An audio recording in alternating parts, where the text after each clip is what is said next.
How you doing there? Welcome back to Babylon Talmud. It was the Daf Chav Dalet. Yeah? Yeah. Why not? Why not?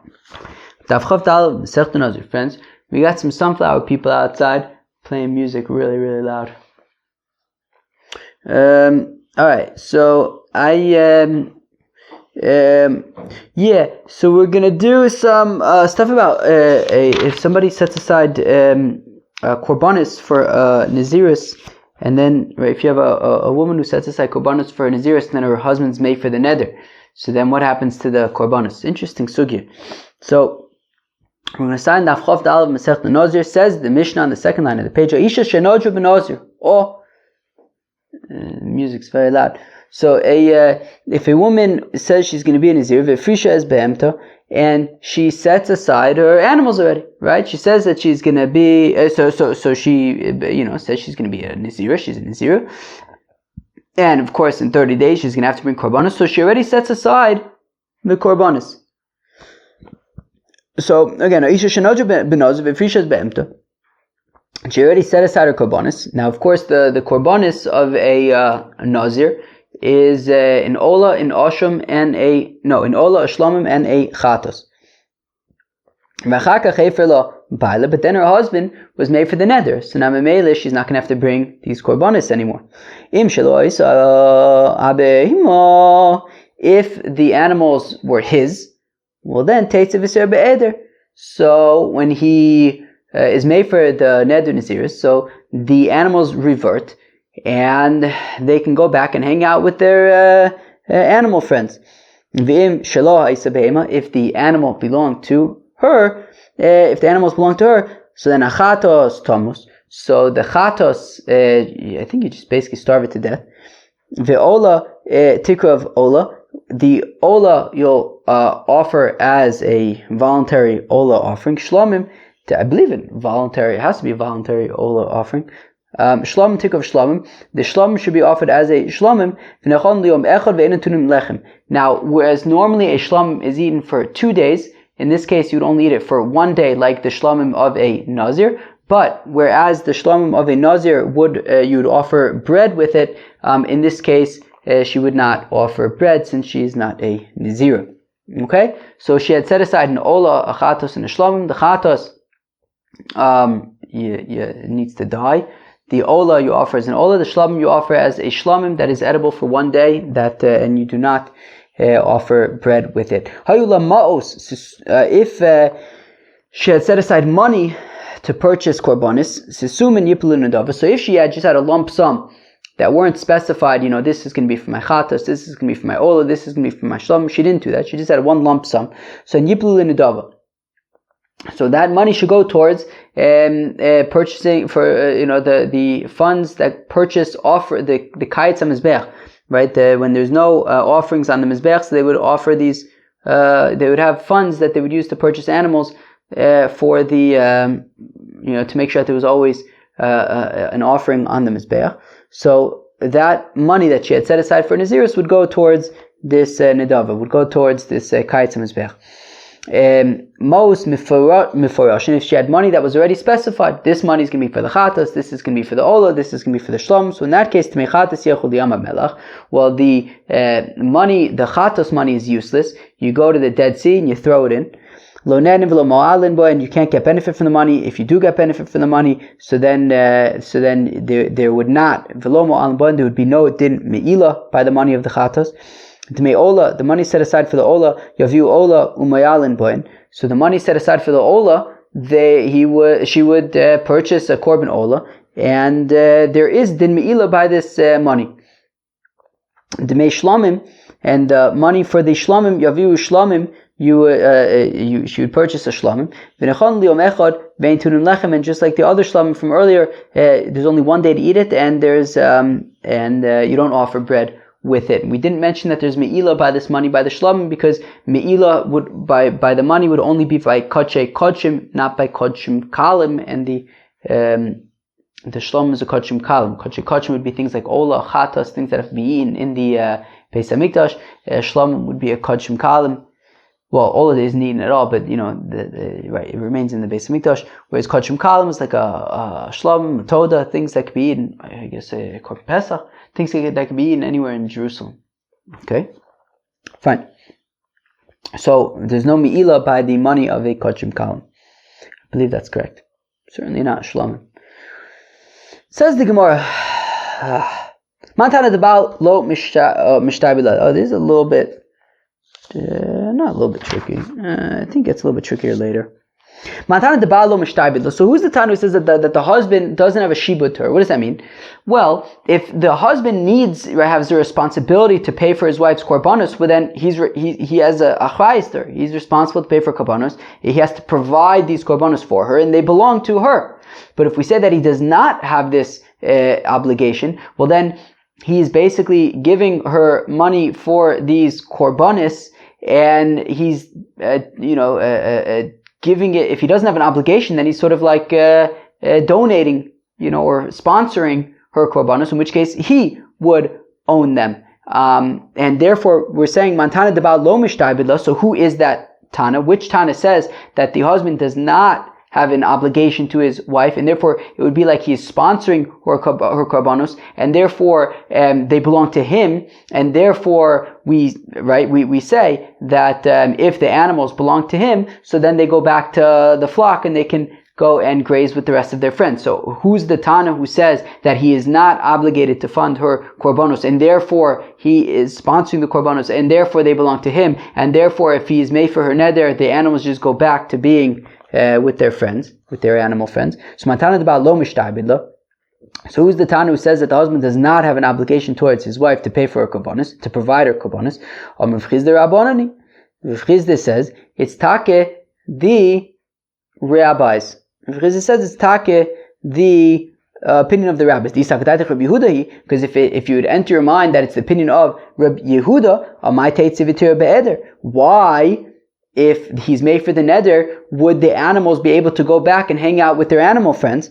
According to Rabbi Yehuda, he is obligated to fund her korbanos. The Tanyas, we learn in the Brayso, Rabbi Yehuda says, Rabbi Yehuda, Ad mevi korban osher al ishto, that in a situation where a woman is chayeves to bring a korban olav yored. A korban olav yored is a type of korban where, based on your financial situation, you purchase a korban that's either more expensive or less expensive, right? A cow or a flour offering, So depending on what you can afford, that is what you pay for. So now Rabbi Yehuda says that if a woman is chayeves, a korban olav yored, so if her husband is very wealthy, so then he'll pay for a very expensive korban. So we see that he's obligated to pay for her korbanos, to provide her korbanos. And also any korban that she is obligated, he would sponsor. He would pay. He's obligated to pay for. So shekach kosav lo, because that's after all what he wrote to her in the ksube. Kol achrayis deisloch olai, any obligation that you have upon me min kadmas dina, from before this, he would be obligated for. Fine. So Reb Yehuda says that he is obligated to pay for her korbanos, and therefore. So Rabbi Yehuda says that he'd be obligated to pay for her korbanos of Nazirus, and if he's obligated, then if he has to provide them for her, then they are hers. So what would be the example where they're his that we said in the Mishnah, that it would that if he is made for the neder, they would just go back and hang out with their animal friends? That must be the opinion of the rabbis, who says that he is not obligated to pay for her korbanos, and therefore he's sponsoring on his own accord her korbanos, and they belong to him, and then and according to the rabbis, they revert back to him if he's made for the neder. Rav Amar says, Rav afilu teim Rabbi Yehuda, you can even say that the opinion, that the Tana of the Mishnah is Rabbi Yehuda, and ki mishaybed lo b'milsa tzricha lo b'milsa lo tzricha lo. But when we say that the husband has the obligation to pay for her korbanos, that's her korbanos that she needs to bring. The Nazirus is completely volitional, right? She doesn't need to be making herself a Nazir and offer these korbanos, and therefore he does not need to be paying for these. And if he did, so then, right, according to Rabbi Yehuda, who says that in other situations where she needs the korbanos, he would be obligated to pay for them. But in this case where she doesn't need to be making herself a Nazir, and therefore he doesn't need to be paying for her korbanos. And if he does, then they belong to him, and that's why it would revert. And they can go back to hanging out with their animal friends, even according to Rabbi Yehuda. That's what Rava argues. Now, those who say fakert, man Tana, who is the Tana of our Mishnah? It's Take, Amr of Chizda Rabbi Yehuda. Says Rav Chizda, it is Take Rab Yehuda. It's Take Rab Yehuda. It's Take Rab Yehuda. V'chi mishaybed la. And we say that, according to Rab Yehuda, when we say that a husband has an obligation to pay for his wife's korbanos, that's b'milsud tzricha, as we just said, that's for things that she needs. B'milsud lo tzricha lo.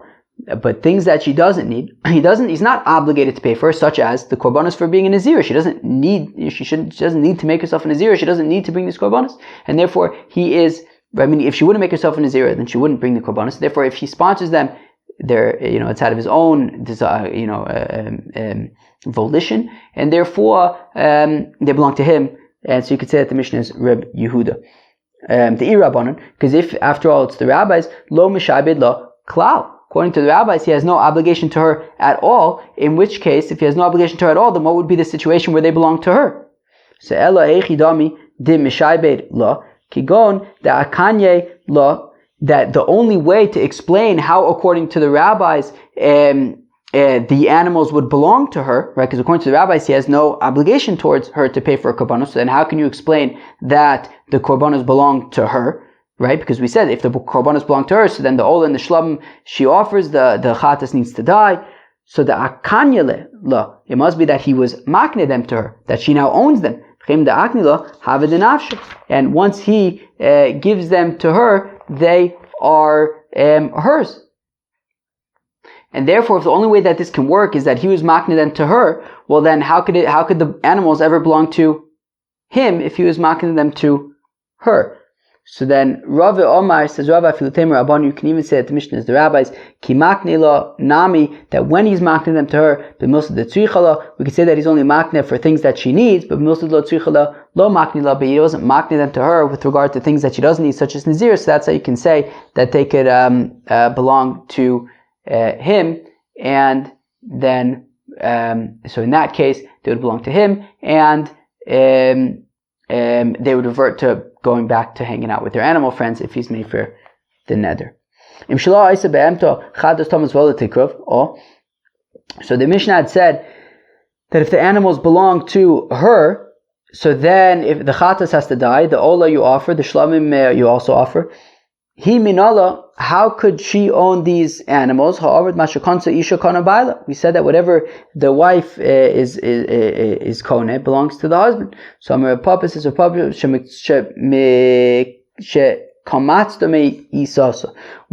as we know from Masechet Ksubis, she gets a weekly food allowance. So if she saved up from her weekly food allowance to buy her own korbanos, well then they are hers. Alternatively, somebody else was makne these animals to her, and said to her, I'm giving you, I am being makne these animals to you under the condition that your husband doesn't have anything to do with them. They're purely yours, and that's how they belong to her. So we said that the ola would be offered as an ola, and the shlamim would be offered as a shlamim that you can only eat for one day and is not offered with any bread. So Shmuel says to Avua bar Ihi, Lo teisav al karoch ado amat li hada milsa. Don't sit down until you tell me the following, until you explain to me what are the other cases where there's a shlamim where a korban of a Nazir, the shlamim of the Nazir would come without bread. So ve'eluhein, Avua bar Ihi answers Shmuel, these are the four, ve'eluhein arba elim she'enatuin lechem. These are the four shlamims that do not these are the four shlams of a Nazir that are not offered with bread. Shalo v'shala, his, hers, v'shalacher hamisa, after the fellow dies, v'shalacher kapara, and after the fellow has already received kapara. Okay. Shela ha de amarin. So the case of hers is that which we just explained, that she sets aside these animals, and then the husband is made for the neder. So we say that if the shlum that she would offer as a shlum without bread. Shalo, what's the case of his? The Tanan, as we learned in a Mishnah, Ish Mader as Beno Benazir, and Ish Mader as Beno Benazir. A husband, a man, can decide that his son is going to be a Nazir. A wife cannot do that for her son. Now, if the son was not going to have it, and he shaved his own head, or his relatives shaved his head for him, Micha Oshmichu Krovim, or he protested, or his relatives protested on his account. If the father had already set aside money for his korbanos, Yiplu Linidava, so then they go to the korban kayet samizbech. Most miforashin, if the money had already been set aside, this was going to be for the chatas, this for the ola, this for the shlamim. To make chatas yalchul yamamelach, the money for the chatas goes to the right. You take them to the Dead Sea and you throw them in. Dmei ola, the money for the ola yaviu ola, you would use to purchase to offer a voluntary ola. Umo'alin bayan, and there would be me'ila by this money for the ola dmei shlamim, and the money for the shlam yaviu shlam, you would offer a shlam v'nechon liyom echad pe'enan tunim lechem, and it could be eaten for a day, and they do not require bread. So we see that in this case, right, so then this money would purchase a shlamim that you would not offer bread with. Shalachar misa min olam, what's the case of after death? The Tanan is learned in the Mishnah Mafish Most, the Naziruso, a fellow who sets aside money for his Naziris Lonenin, V'lo boin. So you cannot get, right, meaning a fellow who sets aside money for his korbanos. So lonenim v'lo ma'alim boin. So you cannot get benefit from this money, but if you do, there's no naziris. There's no me'ila mipnei ru'uyin lahavi b'chulan shlamim, because any of this money would be able to be used to purchase the shlamim, and as we said earlier, there's no me'ila by the money set aside for a shlamim. So therefore, there would be no me'ila by this money that was set aside for the korbanos. Meis v'hayu maos. So now, if the fellow dies and there was this money that was set aside, so if the money was just a lump sum and it wasn't specified which money was for which korbanos, so then you offer them for, right, then they're for the kayetz mizbeach. Most meforashin, if the money had been specified, what's for the ola, what's for the chatas, what's for the shlamim, to make chatas yolech melach, the money for the chatas goes to the Dead Sea, lonenim v'lema'alin, you don't get benefit from the money. There's also no me'ila. If you do get benefit, to me ola yaviu ola, the money for the ola, you offer an ola umu'alin bain, and there is me'ila by that money. To me shlamim yaviu shlamim, the money for the shlamim you would offer as a shlamim. V'nechon liyomecha, they're eaten for one day, ve'enan tunin lechem, and they do not require bread with them. Shalachar kapore svarahu. And if you have an asham that that got lost, so you offered a different one instead. So now this asham, you wouldn't. So if you already got the kapara, then you wouldn't bring the bread with this initial asham. So because shalachar misa hamisa my ta'am tilo chazit lechapara, because if the fellow died, how come we do not have bread with the I don't know if I said asham, but shlamim, because the guy is dead. He doesn't need a kapara, so therefore there's no bread with it. Shalachar kapara nami, and if you already got kapara, halo chazi lekapara, so also you don't need kapara, so therefore you don't bring bread with it. V'suleka, are there no other instances where you offer a shlamim without bread? V'a'ika, what about the following case? Ushar kol shalmei nazir, sheshachtan shlok mitzvasan, if you slaughter a shlamim of a nazir, not improperly, for whatever, in whatever it was that it was offered improperly, they're ksherim v'lo olam the bailam l'shumchova, but it won't count for the husband for it won't work for the nazir as his korban of nazir. Nechon liyom echad, it can be eaten for one day. Ve'enan tunin lo lechem v'lo zroa ki mitzvason, and it doesn't have the bread or the foreleg that would be part of the mitzvah of the nazir. V'lo zroa ki mitzvason kol chashiv shlo ki mitzvason lo kol chashiv. And we say, meaning we only have 4 examples, and we exclude this example of the shlom that was not offered properly, because we were talking about 4 lichatchila examples, right? Not one where you made a mistake and messed up initially. So that we don't take into account. But that's why we have 4, and we exclude that one. Friends, that was Daf Chof Dal Masechta Nazir. Hope you enjoyed. Peace out. Bye.